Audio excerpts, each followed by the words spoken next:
qu'on a constaté, en résumé, on a constaté que l'UFDG reste toujours l'UFDG. Nos fédéraux n'ont pas bougé. Nos fédéraux sont absolument déterminés à remplir la mission qui leur incombe, à savoir gérer les fédérations locales, à savoir faire en sorte que la mobilisation, les réunions, les échanges puissent se tenir afin que nous préparions pour les prochaines élections présidentielles en Guinée. Et que la victoire soit de l'UFDG et accordée à notre président El Hadj Dalen Diallo.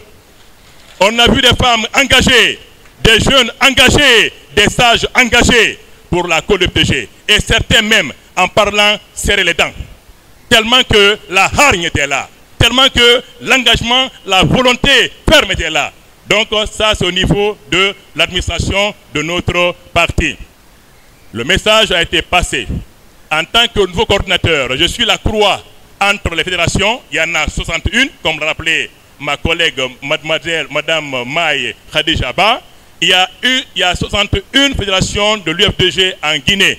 De passage, à titre d'information, il y en a 23 en Afrique, il y en a 15 en Amérique, il y en a 12 en Europe, il y en a 3 en Asie et enfin il y en a une en Australie, ce qui fait un total de 115 fédérations de l'UFDG en Guinée et dans le monde. Nous défions ici tout parti politique guinéen qui puisse avoir une ramification internationale et nationale. Donc l'UFDG est un patrimoine national. Et de grâce, nous ne tentons pas de causer de tort à l'UFDG. Parce que l'UFDG n'appartient pas à El Hadj Dalen Diallo, mais l'UFDG est un parti politique qui appartient à la Basse-Guinée, à la Guinée forestière, à la Haute-Guinée et à la Moyenne-Guinée. Et on ne peut pas gérer un pays sans au moins avec un seul parti politique. Je dis bien au moins. Autrement, c'est dangereux que cela soit entendu. Protéger l'UFDG, c'est protéger la Guinée parce que l'UFDG est l'espoir des Guinéens et des Guinéennes.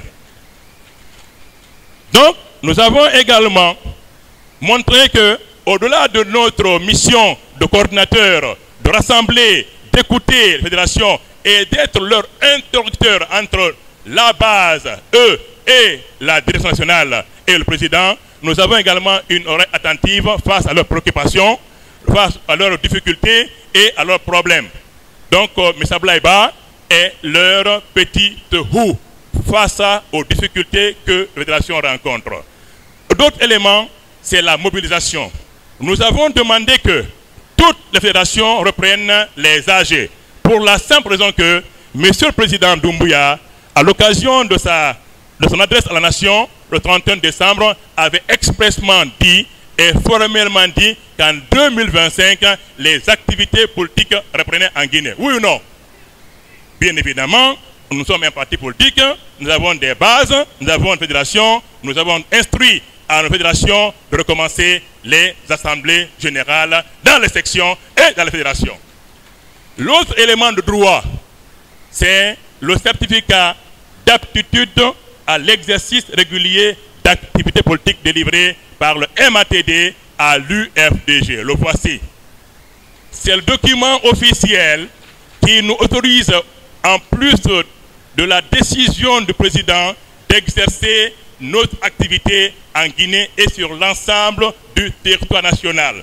Je l'ai exhibé partout pour montrer à certains fonctionnaires que nous ne sommes pas là par notre seul bon vouloir. Nous sommes là parce qu'on est fondé en droit, puisque le ministère nous a attribué un satisfecit qui nous donne droit de sortir de Conakry, venir travailler. Donc voici ce que l'UFDG a reçu comme étant un document officiel. En plus de ces deux documents, il y a également la décision de nomination. Ne venez pas devant les gens leur dire que vous êtes nommé sans montrer une décision formellement signée par le président de parti. Et ça aussi, on l'a fait, on l'a photocopié et on a remis aux fédéraux, au bureau, pour qu'ils puissent avoir ça dans leur archive. Ça, c'est l'administration politique. C'est très simple, c'est très facile. Donc, on a vu des gens, des femmes, des jeunes qui ont réitéré leur soutien, leur loyauté, leur fidélité à la cause de l'UFDG et leur engagement aux côtés du président El Hadj Mohamed Dalen Diallo. Qu'aucun montant, aucune intimidation, aucune peur, aucune séduction, aucune persuasion ne va les pousser à quitter les rangs de l'UFDG. On a vu des gens engagés, déterminés, mais calmes, bien sûr, puisque le contexte est ce qu'il est. Mais ils sont prêts. Ils attendent que les hostilités politiques soient ouvertes parce que, comme l'a dit Maï, l'UFDG est un parti libéral, républicain, légaliste et démocratique. Notre mission, c'est de servir les Guinéens et de les rassembler autour d'un projet de société, de développement et d'unité nationale. Donc, voilà en partie ce que la mission a pu relever comme constat sur le terrain. Et cela est valable pour l'ensemble des 14 fédérations que nous avons visitées. Les gens sont contents, les gens sont engagés. Alors, 4 points importants ont été quand même relevés. C'est la situation politique du président. Nous avons rassuré que le président est en parfaite santé, mentale et physique, mais également politiquement, il est prêt à continuer la lutte comme il l'a prouvé ici lors de l'AG dernière, ici à Conakry. Ce n'est pas un homme démissionnaire, ce n'est pas un homme qui va décevoir, c'est un homme qui est debout puisque dans ce monde, ceux qui gagnent, ce ne sont pas ceux qui portent la force, mais ce sont ceux qui restent constants dans leur lutte. L'histoire l'a prouvé, Mandela, Ouattara, ce sont ceux-là qui gagnent, pas ceux qui sont porteurs de la force. Et Alexis Selou reste toujours debout, engagé, et parce qu'il est convaincu que ici en Guinée, il sera le futur président de la Guinée. Nous avons rassuré nos militants que le président va rentrer. Aucune raison, quelle qu'elle soit, ne peut empêcher cela. Puisque c'est un homme libre, un homme qui n'a commis aucune infraction, un homme qui ne se reproche de rien.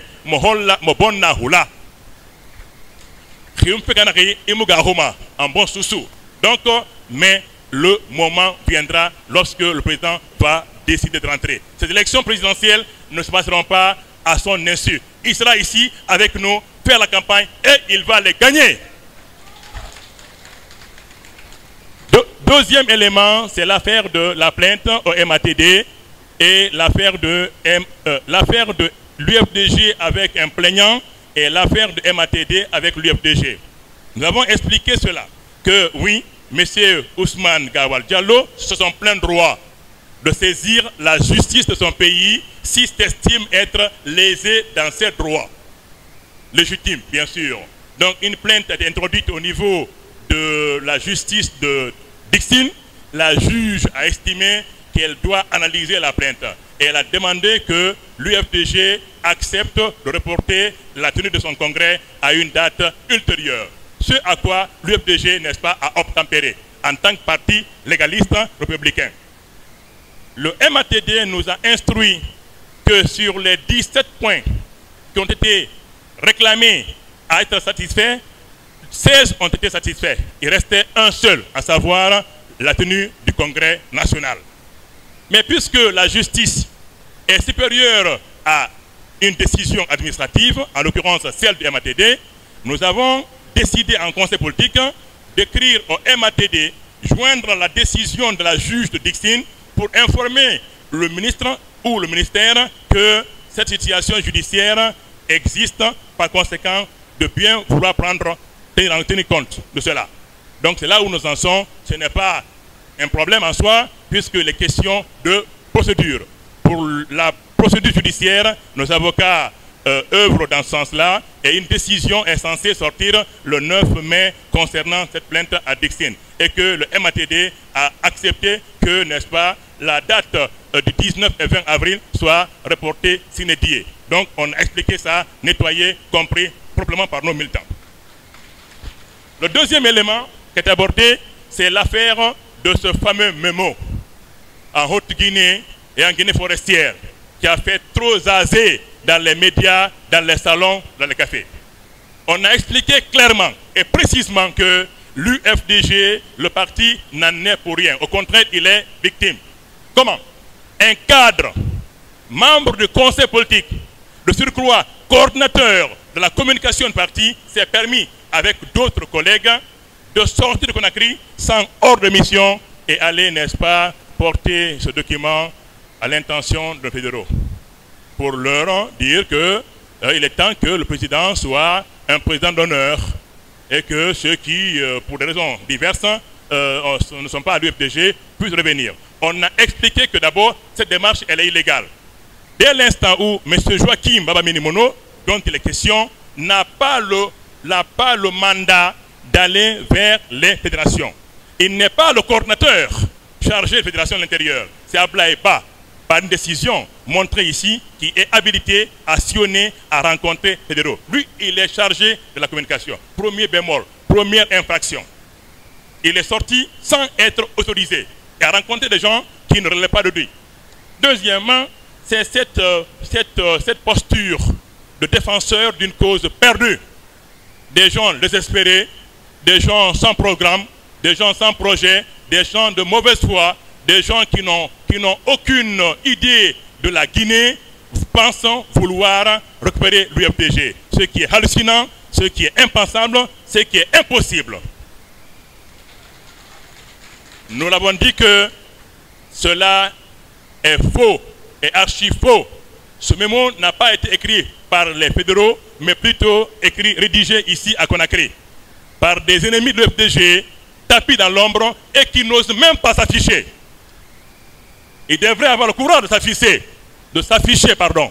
Donc, c'est un petit complot qui a échoué et de rester tranquille, l'affaire réglée, puisque certains fédéraux, et d'ailleurs la plupart des fédéraux, plus les membres des bureaux fédéraux, ont écrit des déclarations dûment établies, démentissant, et puis ensuite dénonçant la manœuvre, la tromperie, la manipulation.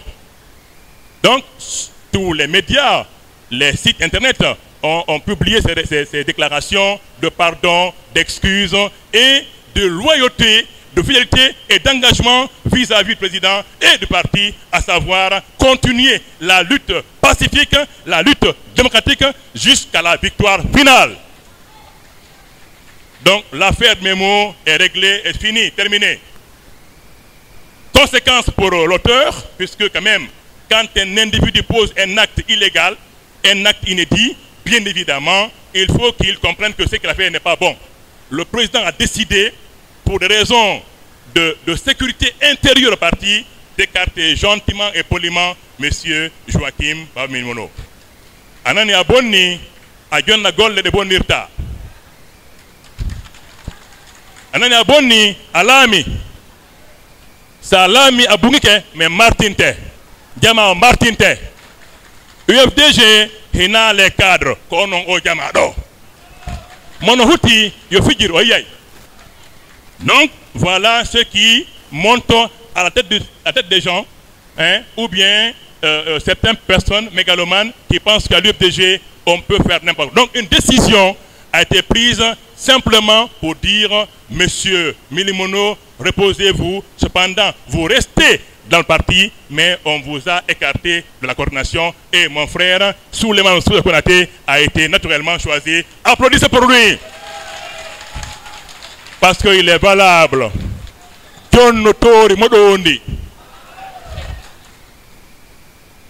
Donc, nous avons ce facteur-là à l'UFDG.